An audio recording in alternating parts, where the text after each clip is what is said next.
Hello යාළුවනේ කොහමද? ඔන්න මම ඔයාලට තවත් ලස්සන අලියෙක් පෙන්වන්න යන්නේ.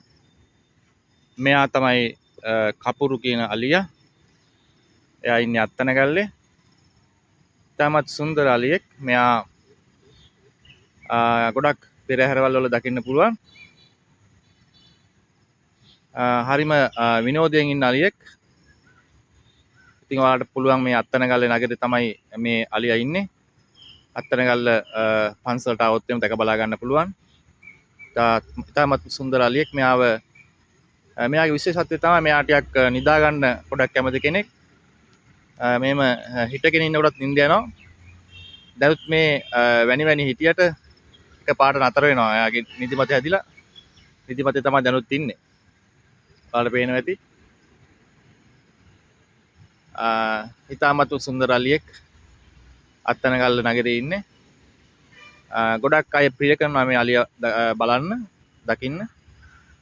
ඉතින් මම ඔයාලට ආරාධනා කරනවා අත්තනගල්ල රජමහා විහාරට ආවොත් මේ අලියා මෙයාගේ නම කපුරු. මෙයා රජමහා විහාරස්ථානයේ භූමියේ ඉන්නවා. ඕනම කෙනෙකුට දැක බලා ගන්න පුළුවන්.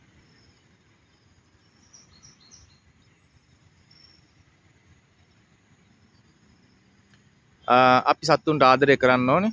ඉතින් මෙයාලගේ ලෝකය, ඒ ලෝකයේ සත්තුගේ ලෝකය. ඉතින් අපි සත්තුන්ට ආදරය කරන්න ඕනේ. ඉතින් මෙයත් අපේ ලංකාවේ ඉන්න සුන්දර සතෙක්. අපිව පිනවන්න, අපේ දරුවන් වැඩිහිටියන් ආස කරන දකින්න ආස සතෙක් තමයි මේ අලියා කියන්නේ. ඉතින් සුන්දර සතෙක්. මෙයා තමයි අත්තනගල්ලේ කපුරු.